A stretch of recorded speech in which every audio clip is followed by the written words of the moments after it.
I think one of the things is we've not paid enough attention to cybersecurity in the manufacturing sector beyond the network. We pay a lot of attention to the network because of all the intrusions, the hack attacks, the distributed knowledge service attack, but that's the outer layer. What we're seeing now is people moving beyond that and moving into the digital control systems that manufacturers use for everything from circuit boards to automobiles.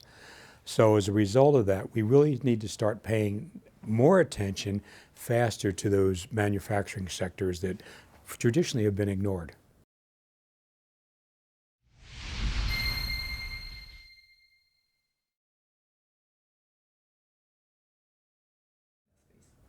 Yeah, and it's interesting when you start looking at all the pieces that talk to each other, whether it's an email, whether it's a document of some sort that then helps set up and configure a manufacturing device.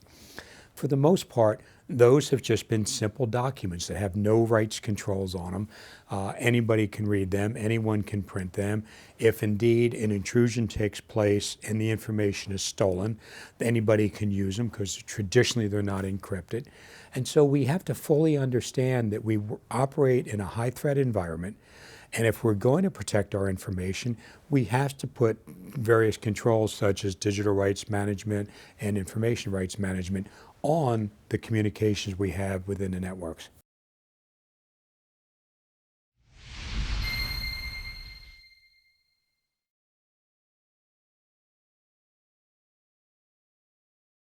Well, for the most part, what they've been doing is trying to recover after something happens because they've not been proactive. And I think that's one of the biggest shifts that we've seen in information security or cybersecurity, that instead of trying to clean up something afterwards, you be proactive. And that's why digital rights management, and that's why the things within FinalCode give you more control over the information, not only within your network, when it goes outside your network, because traditionally we don't have that.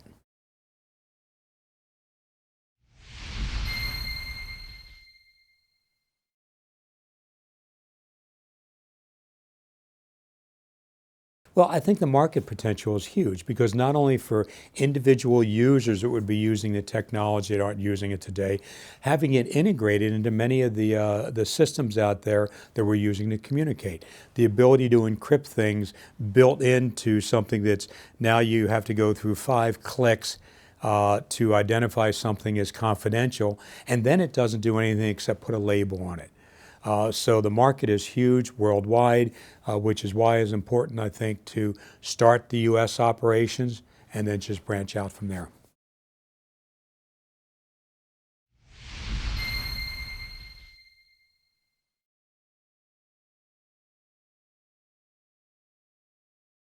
Yeah, and when you look at the size of the company, every company should be doing it. It doesn't make any difference whether it's a small, medium-sized business or a large global enterprise.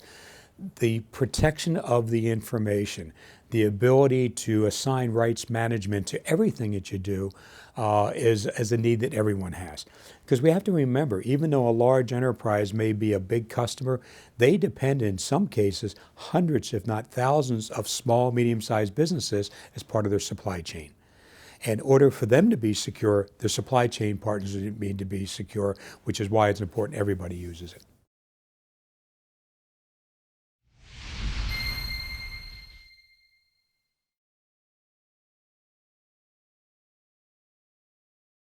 Well, it's interesting when you look at the risk associated with information. Clearly, there's going to be an IT implementation of it itself. The risk officer for the company has to understand that this is one of the solutions they have to protect the enterprise, particularly the information. But I think that the part that's most important is the chief executives, the board of directors have to understand this has got to be part of a business process. It's not a cost center. It's not something you add on later on. It's part of the business process and it has to be built in from the very beginning.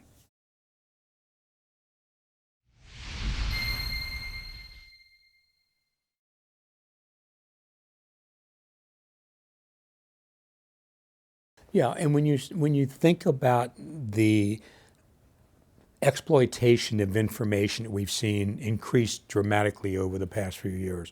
We constantly try to throw defense measures at it and say, we'll try to keep people out from doing these things, recognizing that that's extremely complex.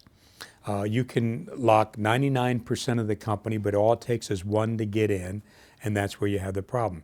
So with FinalCode, even if you understand that you're going to be operating in an environment where you have an adversary inside, you have somebody stealing information, you can understand that with FinalCode, they're not going to be able to do much with it. Whether it's remote delete, whether it's the encryption that they use. So what'll happen is they'll go someplace else that's not using FinalCode and take advantage of them.